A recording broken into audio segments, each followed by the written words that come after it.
2018 meeting of the Fire and Police Commission. Present are Commissioners Wilson, Commissioner Soled, Commissioner Crothers, and myself, Commissioner Cabrera.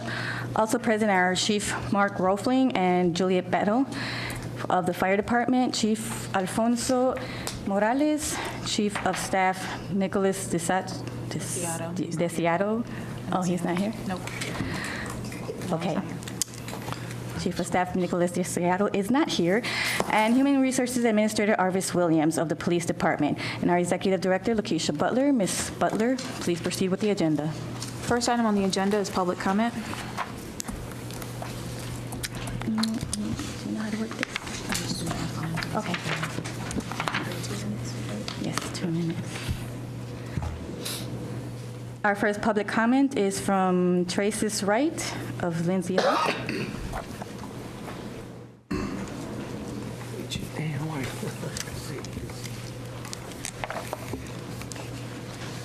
Hi, good evening. My name is Tracis Wright, 1103 West Garfield, with the Lindsay Street Neighborhood Association. I'm here tonight because I wanted to make sure we pass on something really positive that occurred in our neighborhood. It occurred on 17th and North Avenue between North and Monarchy.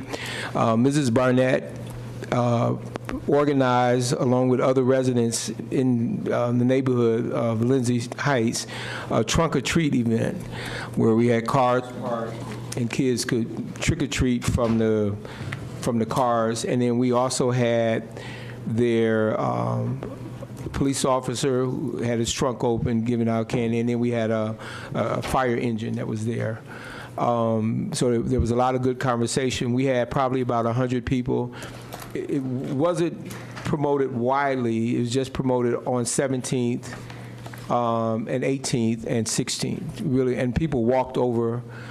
We had one incident where a guy drove inside the barriers, and we went and talked with him, and we just said to him, those barriers are up there, and either you can respect them and in terms of what I'm telling you, or we can call an officer and they can tell you. And he said, no problem, and he took the car out.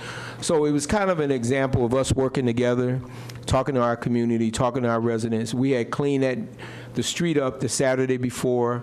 We had maybe 1 or 2 residents come out and help us that actually lived on the block, but we had great participation. So it was Mrs. Barnett, Mr. Fair, Mrs. Tolliver, Mrs. Monique Newson, Dynasty Caesar from the Running Rebels, Monique Davis from the Navigator from Children's Hospital, and Trayvon, a student at MATC.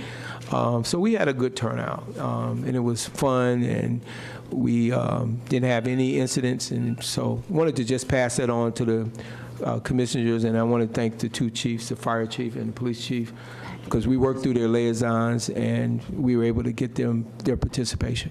So thank you. Thank you.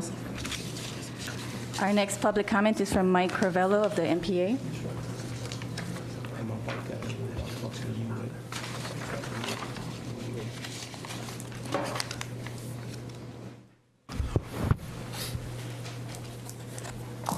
Good evening, Commissioner. Good evening, Commissioners, Madam Commissioner, Madam Executive Director, Chiefs.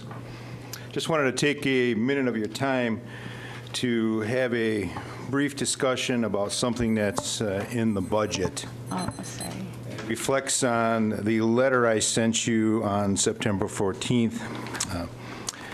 To refresh your memory, that letter had to do with detectives' ability to promote to lieutenant, but the larger picture here is the importance of maintaining a proper promotional cycle. Of course, we have to maintain the proper staffing on the bottom end so that we can push people up through the ranks, specifically detective, and then ultimately giving the detectives an opportunity to promote to lieutenant. And an illustration of the benefit of that, back in June of 2010, I began this campaign, and I illustrated on that night In 2008, we were clearing homicides at 93%. In 2009, that clearance rate had dropped to 81%. And on the night that I was speaking, we were down to 61%. So then I go back to the budget, as I said that I would reflect to. The department mission and relationship to community goals, key performance measures to achieve a 70% homicide clearance rate. So if you think about all what I said, and please reflect back on the packet that I sent to you, I'd ask that you push strongly for the opportunity to replenish the ranks of detectives that were so drastically depleted in the Flynn years, so that we can properly investigate the crimes that are committed in this city.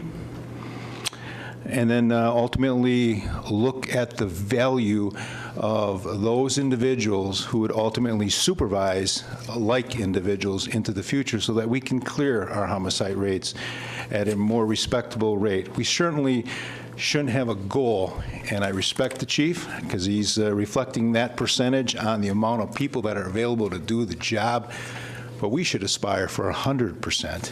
Certainly what we used to be accustomed to, and that is in the high 90s. Thank you.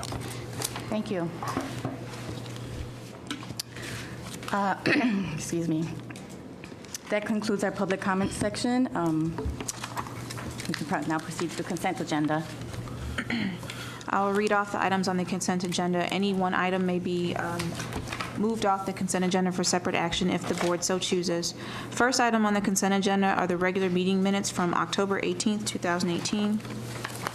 Next item on the agenda is appointment of Sequoia M. Johnson to the position of school crossing guard. Next item is correspondence regarding the appointment of Jacqueline Block to the position of police records manager. Following that is correspondence regarding the appointment of Jacqueline Davis Coben to the position of Police Record Specialist 3.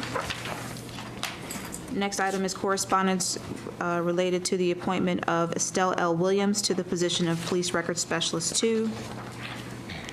And then the next item on the agenda is correspondence related to the appointment of William H. Schimmel to the position of Crime Analyst.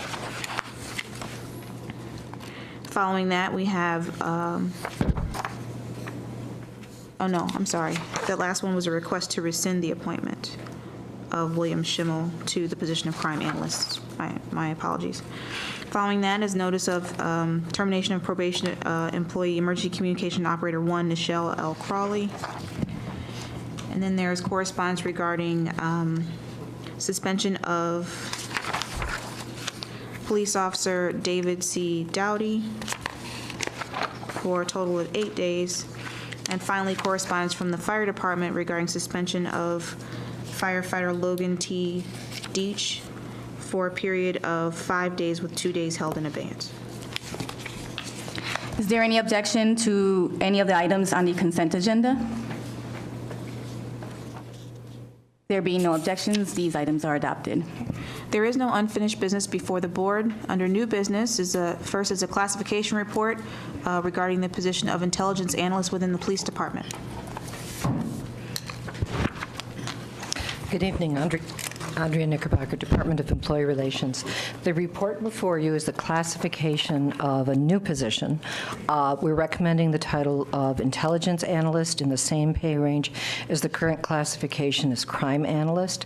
This is a specialized position that would look at threats, potential threats to infrastructure, that might happen as a result of events or particular organizations. So it's a type of crime analyst, but more specialized, and therefore we recommend the same pay range as the crime analyst.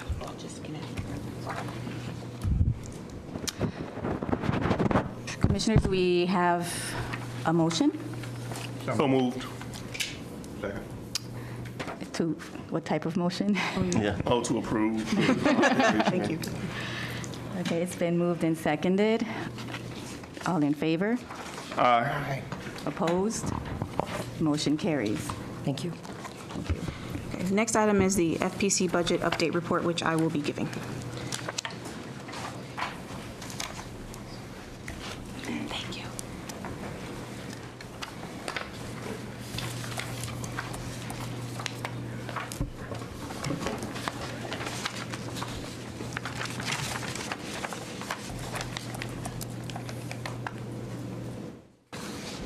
What you have before you, Commissioners, is the PowerPoint presentation that was presented to the Finance and Personnel Committee of the Milwaukee Common Council during our budget hearing a few weeks ago. It is the exact same presentation that they received, and so I'm going to give that. There are demographic information in the back as it relates to demographics of the last few classes we've had for police officer, firefighter, fire cadet, and police aide, as well as residency statistics. If you all want to go over those, we can, but we don't necessarily have to this evening. So, as you all know, the FPC has its authority by established by state law and by a city ordinance. Currently, there are 6 commissioners, and we have the ability to go to 9. In terms of staff, we currently have 12 staff. We have 1 contractor who's a public health medical threat analyst, and we have 1 temporary administrative assistant who's assisting with filing functionalities right now.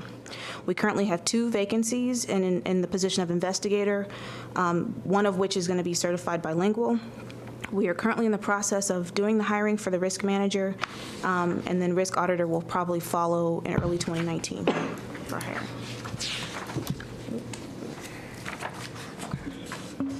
In terms of our responsibilities and priorities, there are many. There's business meetings, there's the policy oversight, citizen complaints, audits, research reports and surveys, recruiting, testing, and hiring, including approval of all appointments, and then we have the review of the disciplines and discharges for both departments.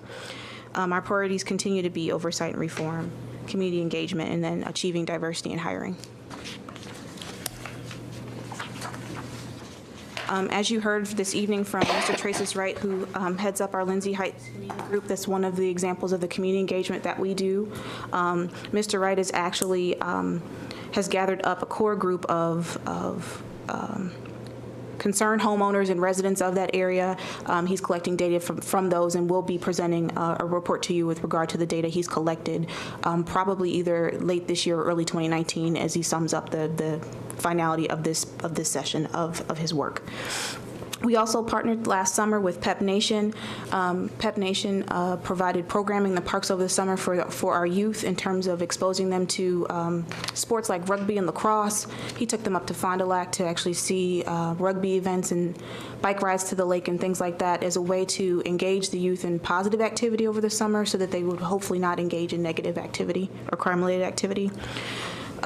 We also did and are currently working on another round of MATC procedural justice collaboration with MATC.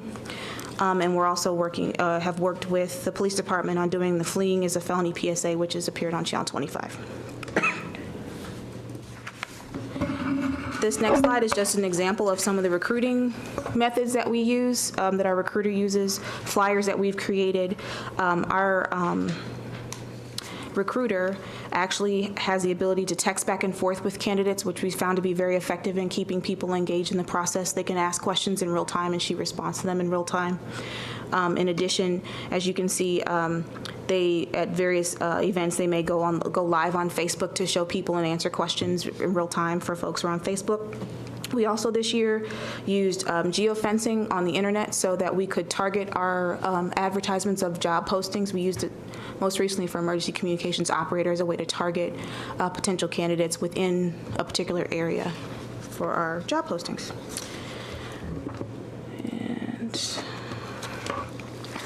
And another part of the recruiting process this year that we engaged in for the emergency communication operator position was to do prep sessions. We've started doing them for firefighter, fire cadet. We do them for police aide. We did them for emergency communications operator. And we'll also do prep sessions for the CPAT for the firefighters. And in 2019, there are plans to partner with Employ Milwaukee to help help our potential workforce develop the skills that they need. We found, especially with emergency communications operator, a lot of people end up dropping out or failing at the typing exam and then at critical. So in terms of trying to figure out ways to better prepare candidates for those tests, we are trying to work with other partners who may see these candidates before we do and work on preparing them for those exams before they come. Same thing with reaching out to earn and learn students on the front end for police and fire careers since they're here during the summer. And then this is where I cease the presentation for the Common Council, and what follows are just statistics on, for example, the echo testing cycle, where we are now this year versus last year, or the last time we did in 2016 versus this year, and other demographic information. So I'm happy to answer any questions you all may have. Commissioners, does anybody have any questions? I just have one.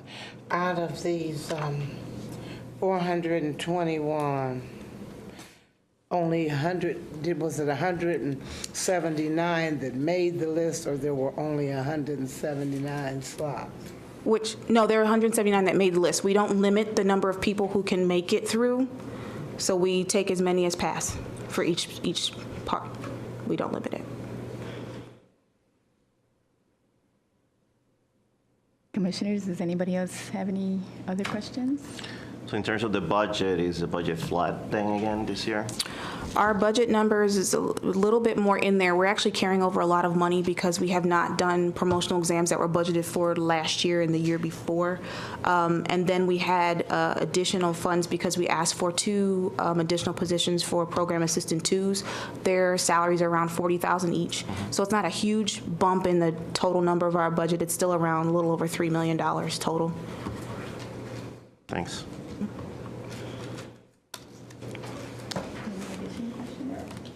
Well, one other question. Did we ask for more money and they turned us down, or we just said thank you and went on? No, I did not prepare the budget documents because those were actually due in May. So by the time I got in the role, the initial budget request had already been asked for. However, so far we've gotten everything that we've asked for. Nothing has been cut. Budget amendment day is tomorrow. There are no amendments or no proposed amendments that would negatively impact our budget in terms of us losing money or positions. So I think we'll be in a good position to get everything that we've asked for 2019. I personally would like to see what that budget proposal actually was. I can provide it to you. Breakdown, and in the future, I would like to get that at the same time that you present it to the other committees, or the Finance and Personnel Committee, just because if it's going to be voted on tomorrow, it's kind of, this is the first time I'm seeing. Well, the budget itself will be voted on not the 6th, but I think the 13th of November. So what's happening tomorrow are amendments to the budget itself. And there are 78 proposed amendments, but most of the vast majority don't have anything to do with the Fire and Police Commission. There are several that will impact the police department or could impact the police department, but none that directly impact our budget. Okay. But I'll be happy to provide the budget request that we submitted, or the budget summary that's in the budget book. We can happily give that to you all. Thank you. See, when you say that, and I'm slow and sick, so I don't get it. It impacts the police department, that it doesn't impact us. Correct, because It impacts the police department. It does impact us. I'm speaking only in terms of numbers. Yes, our budget. But I just want to be clear on, there's an impact. Yes, there could potentially be an impact, yes. Any further discussion? Okay, thank you. All right, let me cut this off.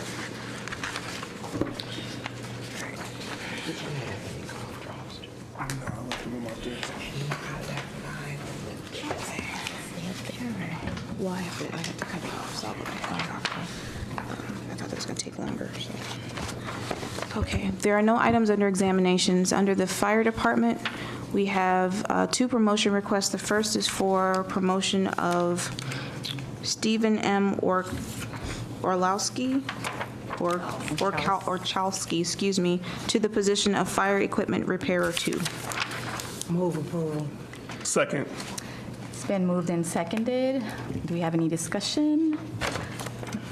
All in favor? Aye. Opposed? Motion carries. Next item under the fire department is,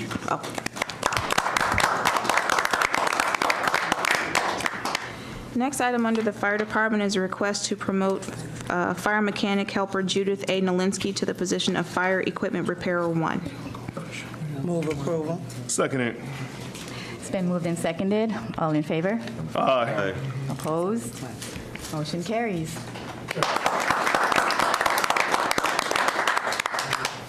Under the Police Department, the first item is a request to re-exempt the position of IT Support Specialist Senior. Move approval. Second. It's been moved and seconded. All in favor? Aye. Opposed? Motion carries. Next is a request to exempt the position of, let me read this right. Request to exempt and recruit for the position of Staff Assistant Senior within the Police Department. Move to approve. Second. I thought we did that. It's been moved and seconded. All in favor? Aye. Aye. Just one aye. Opposed? Motion carries. Next, under promotions, we have promotion of police officers Troy P. Johnson and Dorian L. Ratliff to the rank of Police Sergeant. I'm actually going to apologize. I'm going to hold this over to the next meeting because I didn't realize, it was an oversight that we don't have the cards. Oh, okay. We'll have an executive meeting on it next. Okay, gotcha. I just didn't hear you. Right. Okay. I apologize. That was an oversight. Next item is a request to promote Jamal Nkami to the position of IT Support Specialist Senior. Move approval. Second. It's been moved and seconded. All in favor? Aye. Opposed? Motion carries. Next is promotion of Rebecca S. Poots to the position of Office Assistant 4. May I have a motion? Move approval. Second. It's been moved and seconded. All in favor? Aye. Opposed?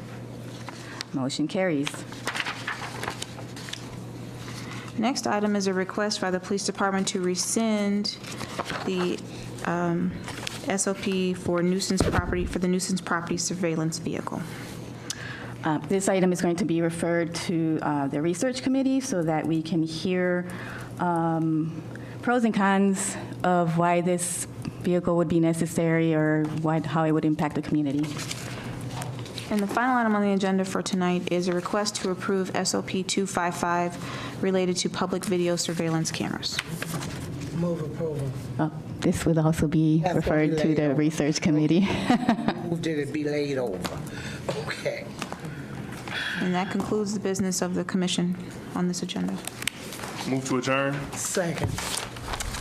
All in Put that favor? to next week. Aye. Aye. You want to put that?